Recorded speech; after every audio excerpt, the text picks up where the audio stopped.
Hello guys, welcome to our YouTube channel. இன்றைக்கி நம்ம என்ன பார்க்க போகிறோன்னா, கேரளாவில் எப்படி ஒரு டேஸ்டான மீன் குழம்பு செய்வாங்க, அது கூடயே கப்பான மரவள்ளி கிழங்கு. ஸோ இதை பற்றி தான் நம்ம பார்க்க போகிறோம். இதுக்கு தேவையான என்னென்ன திங்ஸ்ன்றது நாங்கள் காட்டியிருக்கேன். மிளகா பொடி வந்து ஈஸ்டர்ன் மிளகா பொடி தான்.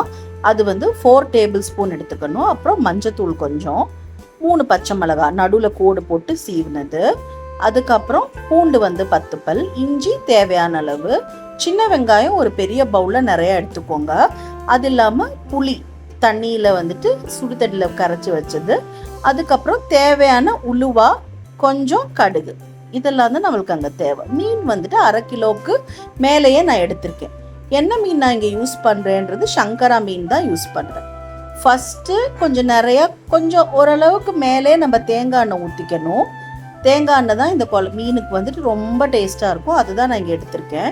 இப்போ தேங்காய் எண்ணெய் கொஞ்சம் சூடானோடனே அதில் வந்துட்டு கடுகு வந்துட்டு ஆனதுக்கப்புறம் அது மேலே வெந்தயம் நீங்கள் ஆட் பண்ணிக்கணும். ஸோ அது ரெண்டும் கொஞ்சம் கலர் அப்படியே சேஞ்ச் ஆனதுக்கப்புறம் இதுக்குள்ளே நீங்கள் என்ன போடணுன்னா, அந்த கட் பண்ணி வச்ச இஞ்சி இருக்குல்ல, இஞ்சி போடணும். இஞ்சி கூட அதுக்கப்புறம் நெக்ஸ்ட்டு போட வேண்டியது பூண்டு தான். அது ரெண்டுமே அந்த பச்சை ஸ்மெல் போய் உங்களுக்கு அந்த வாசமே தெரியும். அது வர வரைக்கும் நீங்கள் என்ன பண்ணணும், அந்த கடாயில் வந்துட்டு நீங்கள் லைட்டாக வதக்கி விட்டுக்கிட்டே இருக்கணும். ரொம்ப தீ ஜாஸ்தியாக வச்சு பண்ணாதீங்க. எப்போவுமே மீன் குழம்புலாம் செய்கிறப்போ மீடியம் தீயில் செய்யுங்க. ஸோ நான் எப்பப்போ அது மீடியம் ஆக்கணும், எப்பப்போ ரொம்ப கம்மி பண்ணணுன்றது நான் உங்களுக்கு இந்த வீடியோவில் நான் சொல்கிறேன். ஸோ இது இப்போது நல்லா இது வதங்கினதுக்கப்புறம் நீங்கள் இதுக்கு மேலே நெக்ஸ்ட்டு என்ன போடணுன்னா, இப்போ இதோட வதங்கிடுச்சுல சின்ன வெங்காயம் நம்ம எவ்வளோ தூரம் போடுறோம், அது மீன் குழம்புக்கு வந்து நல்ல டேஸ்ட் கொடுக்கும், சரிங்களா? ஸோ அந்த சின்ன வெங்காயம் நீங்கள் நல்லா அந்த எண்ணெயில் போட்டு நல்லா வறுத்து எடுக்கணும். அந்த சின்ன வெங்காயத்தோட கலர் வந்துட்டு ஒரு ப்ரௌன் ஆகிற வரைக்கும் நீங்கள் கண்டிப்பாக அதை வதக்கி விட்டுட்டே இருக்கணும். இப்போ நீங்கள் பார்த்தீங்கன்னா கலர் கொஞ்சம் நல்லாவே சேஞ்ச் ஆகிருக்குல்ல. ஸோ இது இன்னும் கொஞ்சம் நல்லா உங்களுக்கு கலர் சேஞ்ச் ஆகிற வரைக்கும் நீங்கள் வந்துட்டு ஃப்ரை பண்ணிகிட்டே இருக்கணும்.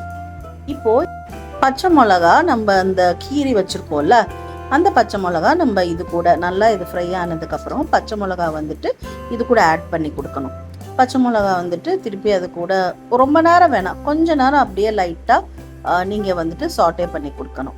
அதுக்கப்புறம் கருவேப்பிலை ரொம்ப டேஸ்ட் கொடுக்கும் மீன் குழம்புக்கு. சிலவங்களுக்கு கருவேப்பிலை போட்டால் பிடிக்காது. ஆனால் கேரளாவில் வந்துட்டு நம்ம கருவேப்பிலை போட்டு தான் மீன் குழம்பு செஞ்சால் தான் ரொம்ப டேஸ்ட்டாக இருக்கும். இப்போது நான் வந்துட்டு 4 டேபிள் ஸ்பூன் சில்லி பவுடர் மிளகாத்தூள் எடுத்து வச்சுருக்கேன். இது வந்துட்டு நார்மல் மிளகாத்தூள் இல்லை, காஷ்மீரி மிளகாத்தூள். ஈஸ்டர்னோட மிளகாத்தூள் தான் எப்போவுமே வாங்குவோம். Kashmiri chilli powder 4 table spoon. மஞ்சத்தூள் வந்துட்டு ஒரு 1/2 ஸ்பூன் நம்ம போட்டுக்கலாம், ஓகேங்களா?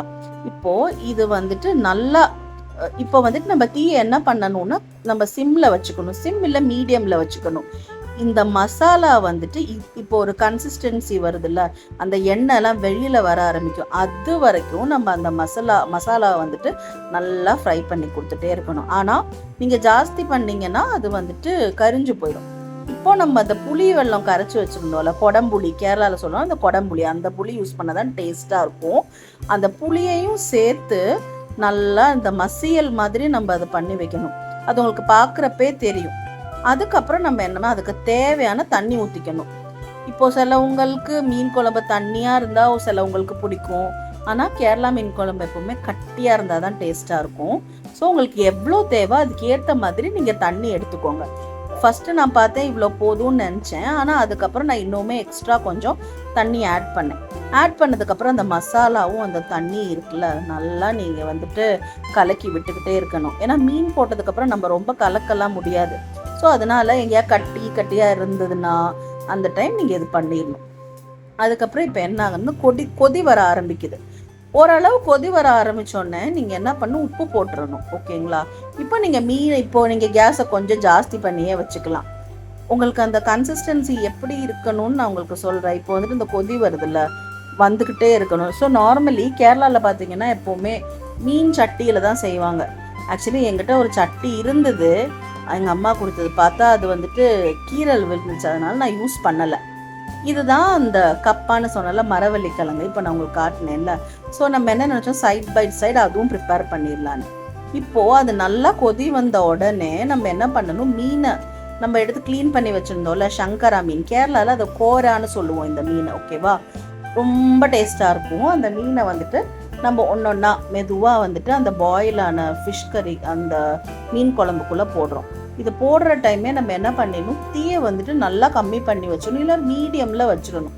இப்போ நம்ம மீன் எல்லாமே போட்டோம். இப்போ மீன் போட்டதுக்கப்புறம் நம்ம கலரி விட்டோம்னா என்ன ஆகும், மீன் உடஞ்சிரும்.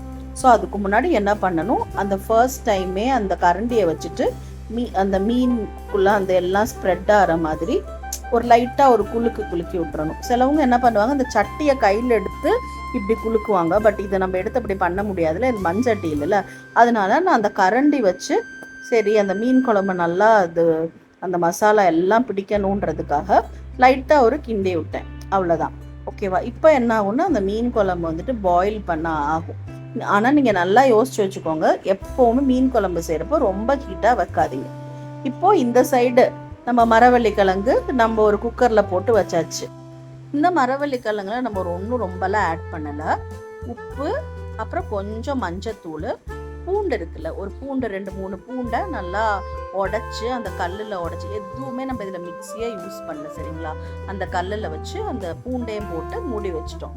சிலவங்களுக்கு இந்த கப்பான இந்த மரவள்ளி கிழங்குல தேங்காய்லாம் உடச்சி போட்டு பண்ணுறது பிடிக்கும். ஆனால் எனக்கு அது பிடிக்காது.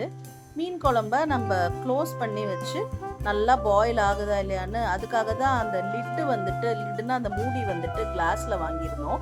ஸோ மீன் குழம்போட நல்லா வந்த உடனே தேங்காய் எண்ணெய் என்ன பண்ணணும், நீங்கள் கொஞ்சம் அப்படியே மேலாப்பில் ஊற்றி விடணும். ஏன்னா அதுக்கு ஒரு எக்ஸ்ட்ரா ஒரு டேஸ்ட் கொடுக்கும். ஸோ இப்போ பார்க்குறப்பே உங்களுக்கு தெரியுது சைடில் எண்ணெய்லாம் வர ஆரம்பிச்சிருச்சு. அந்த கன்சிஸ்டன்சி பார்த்தீங்கல்ல, உங்களுக்கு இந்த கன்சிஸ்டன்சி போதும்னு நினச்சிங்கன்னா நீங்கள் ஆஃப் பண்ணிடலாம். இல்லை இன்னும் கொஞ்சம் இதாகணும்னு நினச்சிங்கன்னா கொஞ்சம் லோ ஸ்பீடில் வச்சுட்டு கொஞ்சம் நேரம் கழித்து நீங்கள் க்ளோஸ் பண்ணிக்கலாம். நான் திருப்பி கொஞ்சம் நேரம் வச்சுட்டு க்ளோஸ் பண்ணிட்டேன். இப்போது அந்த கப்பா நல்லா வெந்து வந்துருச்சு, ஒரு 4-5 விசில்லே சூப்பராக வந்துச்சு.